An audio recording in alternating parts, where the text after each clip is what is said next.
Okay. Well, obviously here we are in lovely Southport, new location, new venue. Obviously looking forward to some great debates, and we've got some great speakers. I mean, obviously, this conference is all about designing the policies that we're going to be obviously putting in place over the next 12 months and beyond. So obviously I'd like to welcome everybody to Southport, and obviously hope you all enjoy your conference this week. Since this time last year, obviously we've had some highs and some lows, and I'd like to mention some of them as I go. The so-called economic recovery hasn't yet reached the food industry.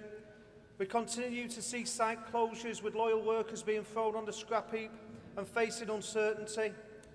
And obviously, as we've heard this morning, anyone working for Two Sisters Group, for Ranjit Singh, who's been particularly busy in shutting down factories as quickly as he buys them, his model is nothing more than asset stripping, which leaves companies and people tossed aside with total disregard. How can this be right? However, in David Cameron's big society of Britain of hard-working people, this kind of behaviour is rewarded. It demonstrates the sheer perverse nature of the business world, where making huge profits at the expense of workers is something to be celebrated. But it's not been all doom and gloom. Over the past 12 months, our union has raised its profile to an unprecedented level, thanks to the victory of our members at Hovis Wigan, who successfully fought against zero-hour contracts and agency labour exploitation. Their actions both made the local news and won support of the labour movement and the general public. I would like to thank our fantastic members, all of our reps, all of those that were inspired to become reps during this strike, the branch secretary Nick Hughes, whose actual first job was actually to lead our members out on strike, and of course the full-time official for the significant role that he played during that dispute. Well done, Jeff.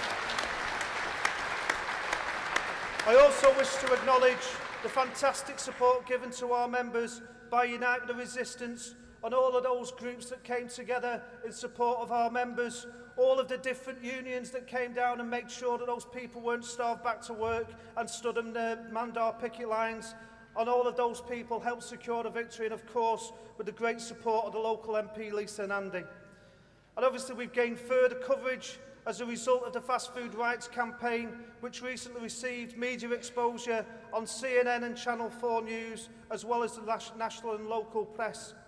We've made history by holding our first ever Young Members Conference in Blackpool at the beginning of the year, and I want to congratulate Rachel and Walker's Union for sponsoring that.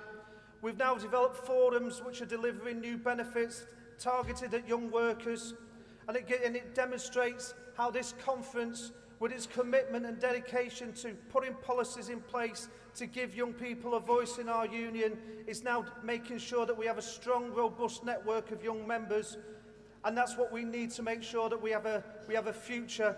And I'm immensely proud of the steps we have taken in this area and what we're achieving. One of the key areas that we need to focus on over the next few years is undoubtedly organising. We simply need to up our game. If we stand still and navel gaze, we will wither and die. And I'm not prepared for that to happen on my watch. We need a joined-up recruitment strategy, and we need to move with the times. We've got the profile, we've got the membership benefits, we've got the resources, and we have easily accessible officials. We need to develop programmes for the next generation of union officials.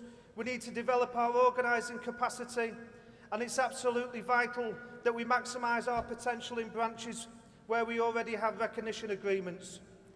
If we were to achieve at least 70% membership at all our sites, it would add over 10,000 to our existing membership. That itself would secure the independence of this union for the foreseeable future. And we need to seriously think about that. Either we organise better than the bosses, or the bosses will organise better than us. And this conference will give us an opportunity to make recruitment easier by nailing our colours to the mass in relation to a living wage. It will give us an opportunity to be brave and commit to a figure that we can aspire to. I've witnessed firsthand how this approach gives working people a reason to get organised in the amazing fights taking place in New Zealand and the US and many other countries around the world. and I have seen the resulting growth in union membership in those countries, it's my belief there is no reason why we can't replicate that will and determination to fight for a wage that workers can live on in our own industry. I say, let's go out and tell workers in the UK food industry, join the BFAWU and join together, and let's fight for a basic hourly rate of £10 an hour. No worker should be paid less than £10 an hour. I also want to mention some stuff about health and safety as well, and the concerns, and some of the data that's recently been produced by the ITUC, and the coordinated attacks by the government and its supporters in the media, who are keen to roll back our safety rights, scale back health and safety executive. They seek to achieve this by bleating about health and safety gone mad and having us believe that health and safety is needless red tape that holds business back, stops kids from playing conkers in the playground and bans giant marrows from church fates. It's not. Here's the reality of what's happening because of the corporate attacks on health and safety. One worker dies every 15 seconds. 6,300 workers die daily. Asbestos kills 100,000 people a year.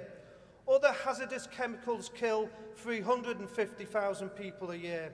Over 2.3 million deaths occur due to occupational accidents or diseases. 160 million workers suffer work-related illness. 337 million workers are injured in workplace accidents. The fact is that more are killed at work than on battlefields, yet this goes unreported in the mainstream media. The inconvenient truth for the political classes and their sycophants in the media is that robust, properly enforced workplace safety improves profitability, improves efficiency, cuts down on waste, and helps retain the skills base. It has nothing to do with conkers or oversized marrows. It's about protecting and saving lives, and people who work in factories, building sites and down mines do know the difference. But it's not just the safety that's being targeted. They have workers' rights and workers' organisations in their sight.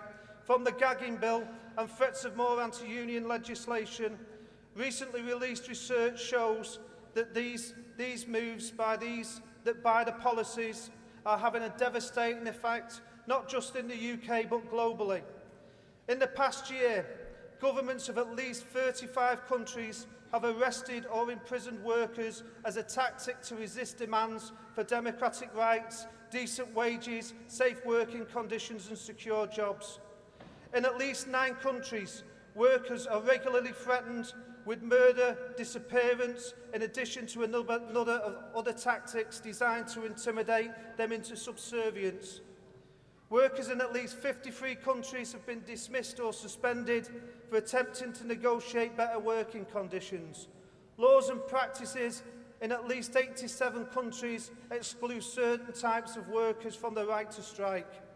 The global economy needs coordinated action to raise living standards around the world.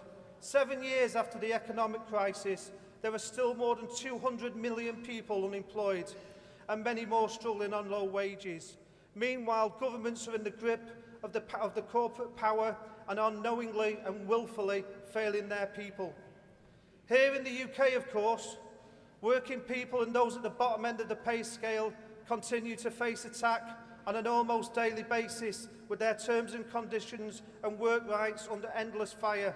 Cameron's Tories and Clegg's vile Lib Dem quislings have embarked on a 5-year-long scorched earth policy that has destroyed the lives of countless people in this country. Our Royal Mail has been sold to their millionaire friends, with our NHS set to follow suit. In fact, just about everything we once owned has now gone. 0-hour contracts have spread throughout the labour market like a cancer. People on any kind of welfare are demonised and sanctioned for next to nothing, yet we turn a blind eye to tax avoiders and the millions spent on the royal family. The government has deliberately deflected the attention and the blame for the state of the country onto the unemployed, the disabled, the elderly and immigrants, rather than the people who created the mess. It's amazing that so many have fallen for the classic divide and rule politics. History may well judge the government on its ideological policies they have pursued that have protected and furthered the wealth of a small percentage of the people at the top. However, I also believe the trade union movement will be judged as to how it responded, and rightly so. We can talk about declining membership and anti-trade union laws till we're blue in the face. The bottom line is this: there are close to 7 million trade union members in the UK who would be virtually unstoppable if mobilised. My message to Francis O'Grady and the TUC is this: we've done the marches, attended the rallies and got nowhere. Snappy sound bites and a raising awareness guff has achieved nothing. Stop beating about the bush and make the call for a general strike.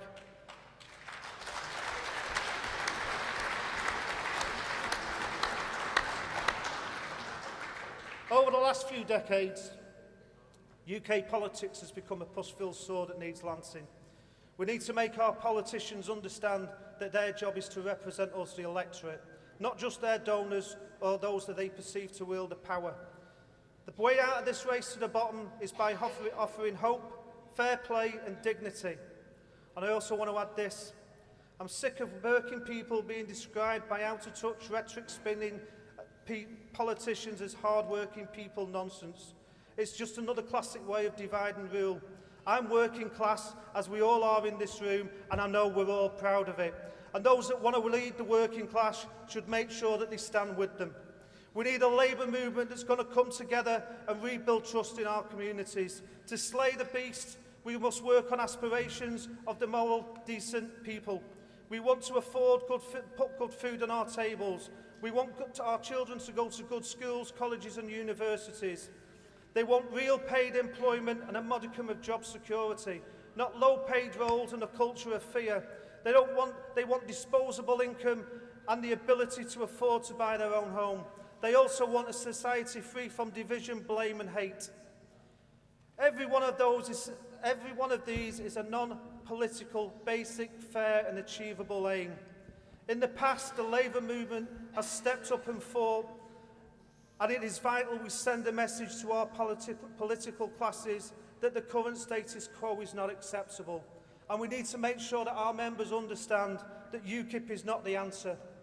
A political party made up of ex-Tories with chips on the shoulders and led by a privately educated ex-stockbroker, a Thatcherite millionaire who believes it's okay for the wealthy to dodge paying their tax, who likes to be pictured with a pint and a cigarette in his hand, will not bring about the positive change the working class need, no matter how much wall-to-wall media coverage they get. And most of all, we need to learn how to fight. And I believe that lion is beginning to wake.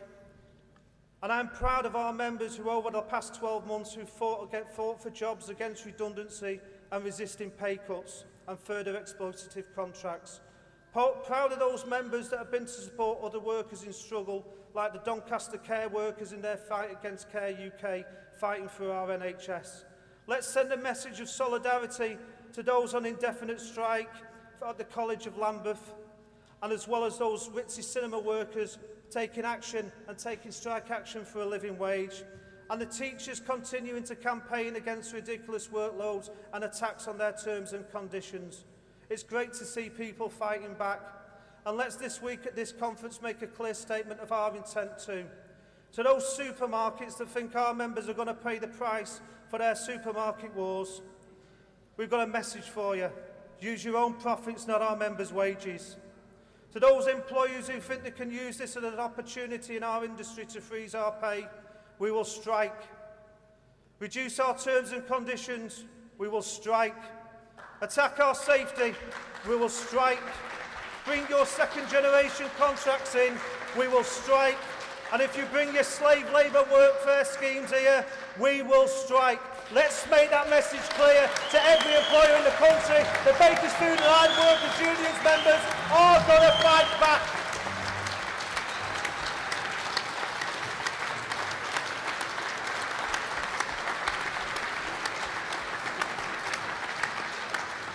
That just leaves me to say this.